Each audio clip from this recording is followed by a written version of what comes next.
అహంకారపూరితమైన వ్యాఖ్యలు జగన్మోహన్ రెడ్డి గారు పలుమార్లు చేయడం జరిగింది.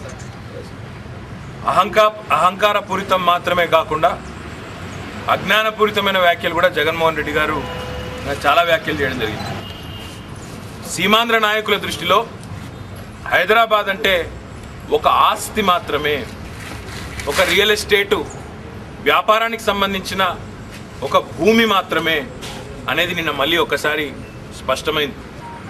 నిన్న జగన్మోహన్ రెడ్డి గారు మాట్లాడిన మాటలో సీమాంధ్ర ప్రజలు ఏ రకంగా నష్టపోతారు, సీమాంధ్ర నాయకులు ఏ రకంగా నష్టపోతారు రాష్ట్ర విభజన వల్ల అని పలుమార్లు చెప్పినాడు. కానీ కలిసి ఉండడం వల్ల తెలంగాణ కొనగూరిన లాభం ఏందో, తెలంగాణ కొనగూరిన ప్రయోజనం ఏందో ఒక్కటి కూడా జగన్మోహన్ రెడ్డి గారు నిన్న చెప్పలేకపోయినాడు. జగన్మోహన్ రెడ్డిని నేను సూటిగా అడుగుతా ఉన్నా, నువ్వు బెంగళూరులో ఈరోజు 24 ఎకరాల్లో ఇల్లు కట్టుకోలేదా?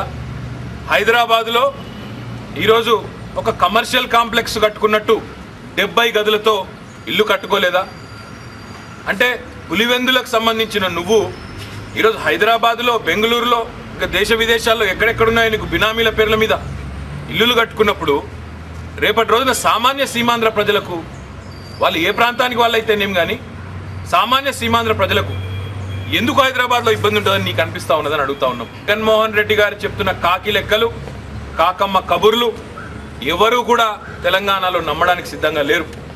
సీమాంధ్రులు, ఆయన మాట్లాడతాడు, సీమాంధ్రులే హైదరాబాద్ను నిర్మించినట్టు